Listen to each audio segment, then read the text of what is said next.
الله بالخير، وكل عام وانتم الخير. أسولف عليكم اليوم سالوفة المثل اللي يقول الضرة مرة ولو كانت جرة. أكو رجال هو ومريته ما يصير عندهم خلفة، والرجال راضي وقانع بنصيبه، بس مريته تحس بالذنب.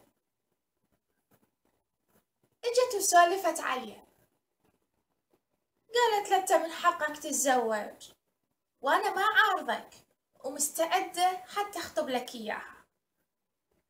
قالها قولي يا الله وحمدي الله وشكري، انا راضي وقانع وانت عندي الدنيا وما بيها. قالت له لا، روح وتزوج. قالها وما تزعلين؟ قالت له لا ما ازعل، اكيف تصير عندنا جهال ونلعب وياهم. قالها خوش، انا باكر اروح لغير ولاية واخطب من عندهم واجيبها واجي. قالت له خوش. ثاني يوم سافر الرجال وخلص شغله، كان يجيب وياه جرة كبيرة ولبسها هدوم نسوان، وقبل لا يدخل على مرته غشاها.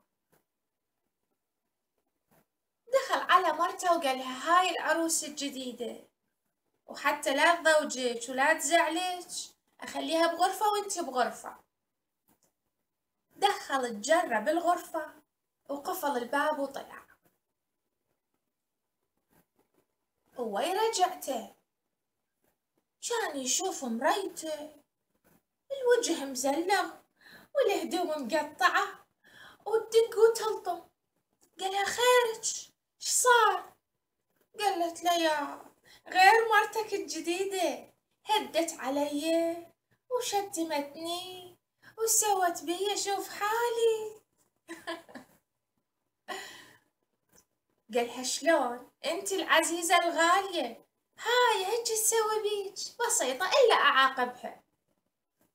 جاب عصا ودخل على الغرفة الثانية وقعد يكسر بالجرة. ظلت صافنة مريته. قالها ها هسه شلونك راضية؟ هاي المأذيتك وطالعة عليك؟ قالت له سامحني واعتذر منك، شو اسوي؟ الضرة مرة حتى لو كانت جرة. ارضى بنعمتك ونصيبك هو اللي يصيبك. ممنونة منكم ودعت الله.